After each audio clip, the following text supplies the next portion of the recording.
It's time to get out in the garage to show you guys some new upgrades. Let's go! A couple of weeks ago, I installed this oil catch can because if you watch No Prep Build 25 Dragy, I will link that video down in the description. My entire windshield was covered in an unsafe amount of oil and I couldn't have that. So I needed to get the catch can. Along with the catch can, I also bought the Motion Raceworks valve covers with the AN fittings and all the lines to meet up with the catch can. Now this was a great investment. I needed that because of all the oil that was coming out of the PVC system, and I didn't want to have all that oil going underneath the rear tires. So for years, this is what I would run.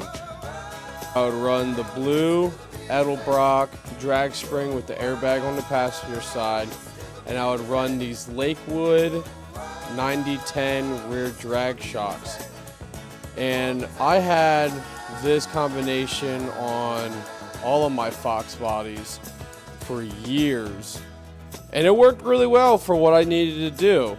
And it works really well when I had an Indy roll bar in it and I want 6 6s on 7 cylinders on the 200 shot of nitrous. But now I finally have a lot better suspension now.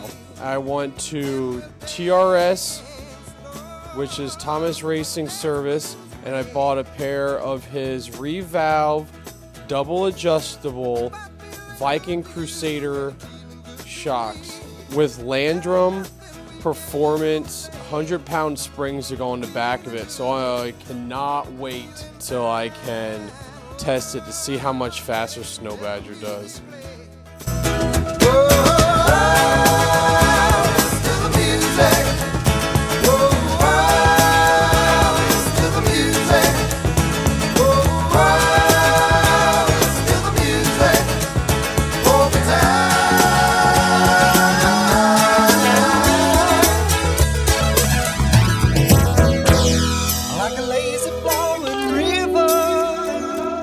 It is a big day in the shop today for Snow Badger.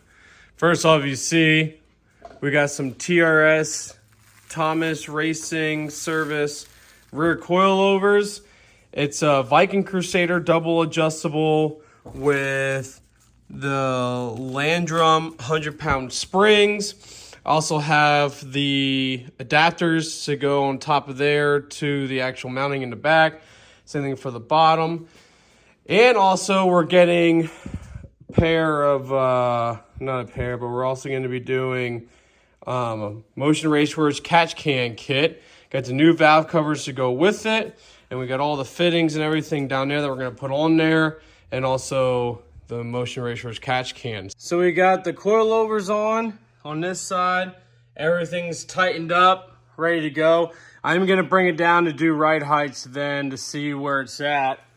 But then also over here, got the same thing, all buttoned up in there, good to go. Got the rear zones like you saw, lowered it down, and it is like almost tucked underneath there. It looks pretty good. But my whole thing is when we actually go and like push down on it, I don't want it to cut anything, especially when the tire grows. All right. We're looking good. I cut the fenders out here and I sat on the back here. I'm like 285 pounds and I was jumping up and down and they're not touching now and just shit. just jumping up and down now. Almost my full weight on it right here and it's not touching, so we're good. That worked. Didn't have to roll it out. Just cut the fender well out. And that's it.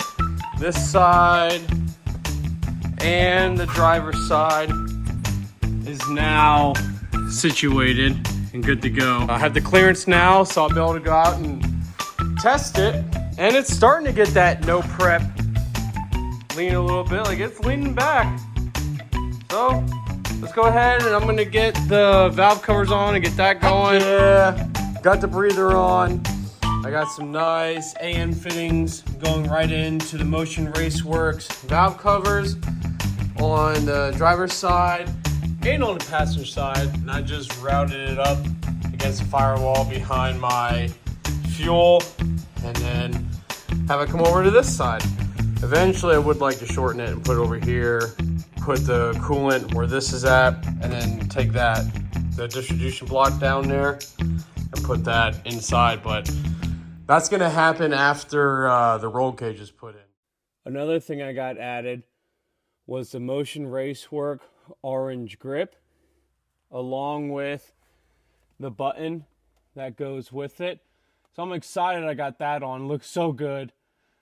Because if you guys don't know, my favorite color is orange. And I've been wanting to put that on for a while, and I finally did it. And then eventually I'm going to get the cup holders to go with it as well. We got a few inches of snow, so we will not be able to test Snow Badger with the new shocks.